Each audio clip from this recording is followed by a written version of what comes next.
So, lieber Achim, ich sitze hier gerade in meinem Trailer, nicht weil ich gerade eine Weltreise mache, sondern weil ich gerade drehe, einen Polizeiruf. Das heißt, ich wäre gerne zu Fuck Up Nights gekommen, hätte dich ein bisschen supported vom Publikum aus. Das schaffe ich leider heute nicht, deswegen mach ich es anders. Lieber Achim, ich drücke dir die Daumen für deinen Auftritt, für deine Geschichte, deine Story, die sehr bewegend ist und so wie daher auch dein Leben.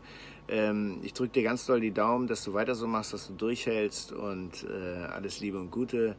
Fuck Up Nights, super Sache. Ja, habt Spaß.